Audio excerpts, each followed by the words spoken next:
స్వచ్ఛ భారత్ కార్యక్రమం మా కలెక్టర్ గారు చెప్పినట్టు శాస్త్రం ప్రతి నెల 3వ శనివారం నిర్వహించేటువంటి కార్యక్రమంలో భాగం ఒకటి. 2, ప్రధానమంత్రి గారు ప్రతి రైతు ఖాతాలో 2000 రూపాయలు అన్నదాత సుఖీభావ. మోడీ గారు 4 గంటలకి పశ్చిమ బెంగాల్లో ఇక్కడ మన ముఖ్యమంత్రి మన ప్రీతం నాయకుడు చంద్రబాబు నాయుడు గారు ఇక్కడ 4 గంటలకి మోడీ గారు సందేశం, మోడీ గారి స్పీచ్ అయిపోయిన తర్వాత మన నాయకులు సందేశం ఉంటుంది. ఈ మధ్యలో హెలికాప్టర్ నుంచి రాగానే ఫీల్డ్ విజిట్ ఉంది. ప్రకృతి వ్యవసాయం 2 అంగన్వాడీ భవనం కాడికి వెళ్ళి యాక్టివిటీ ఏ విధంగా జరుగుతూ ఉంది ఒకసారి ముఖ్యమంత్రి గారు నేరుగా పరిశీలించడం, పర్యవేక్షించడం జరుగుతుంది. తర్వాత 1కి ఇది 11 గంటలకు వస్తారు ఇక్కడికి. హెలిప్యాడ్ 11 గంటలకు వచ్చి 11 గంటల నుంచి లంచ్ బ్రేక్ వరకు 2 కార్యక్రమం. లంచ్ బ్రేక్ అయినాక 1 గంట క్యాడర్ మీటింగ్ ఉంటుంది. క్యాడర్ మీటింగ్ అంటే ఇన్వైటీస్ మాత్రమే ఉంటుంది. 1200 మంది సుమారు ఉంటారు. ఆ తర్వాత 4 గంటలకు మోడీ గారు మీటింగ్ అయిపోయిన తర్వాత బాబు గారి స్పీచ్ ఉంటుంది.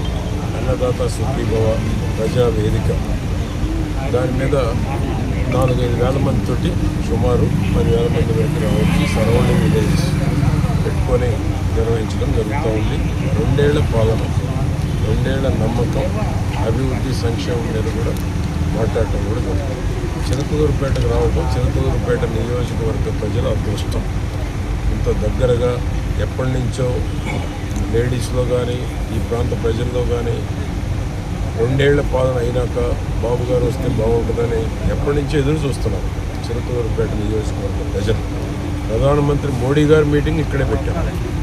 మన చిలకలూరుపేట ప్రజల అదృష్టం ఏంటంటే రీఅలయన్స్ ఎన్డీఏ అయిన తరువాత ఫస్ట్ మీటింగ్ చిలకలూరుపేటలోనే 10 లక్షల మందితో ఆనాడు మనం పెట్టాము. దేశంలో ఒక చరిత్ర, సెంటిమెంట్. తిరిగి మరలా మోడీ గారు అన్నదాత సుఖీభావ వేయబోయేటువంటి 2000 పథకానికి కూడా చిలకలూరుపేట వేదికగా చంద్రబాబు గారు నిర్ణయించారు. ఇది చిలకలూరుపేట నియోజకవర్గ అన్నదాతల యొక్క అదృష్టం. కాబట్టి ఈ కార్యక్రమాన్ని ఈ ప్రాంత ప్రజలు, లింగంగుంట, కావూరు, అప్పాపురం ఈ ప్రాంత ప్రజల అదృష్టం. ఎందుకంటే కోతవేడు దూరం, ఊళ్ళోకి వచ్చినట్టే వాళ్ళకి. కాబట్టి ఈ సరౌండింగ్ విలేజెస్ అన్నీ కూడా తెలుగుదేశం పార్టీకి, కూటమికి కంచుకోట లాంటి గ్రామాలు. వారు ఎప్పటి నుంచో చంద్రబాబు గారిని దగ్గరగా సమీపంలోకి వస్తే బాగుంటుందని వారి కళ నిజమవుతుంది. దగ్గరలో ఉన్న కమ్మరిపాలెం, గోవిందపురం, గంగనపాలెం, కౌంటర్పాలెం, ఎర్లపాలెం, విశాఖపాలెం, గణపాలెం అతి సమీపం. ఇవన్నీ కూడా వాళ్ళు ఎప్పటి నుంచో కోరుకుంటున్నారు ఈ నియోజకవర్గ ప్రజలు. ఈ అవకాశం వీళ్ళకి వచ్చింది. మళ్ళీ మరొక అవకాశం మరొక మండలాలకి వచ్చేటువంటి అవకాశం ఉంది. కాబట్టి దీనికి పెద్ద ఎత్తున చిలకలూరుపేట నియోజకవర్గ ప్రజలు వచ్చి ఈ యొక్క కార్యక్రమాన్ని విజయవంతం చేయాలని కోరుకుంటున్నాను.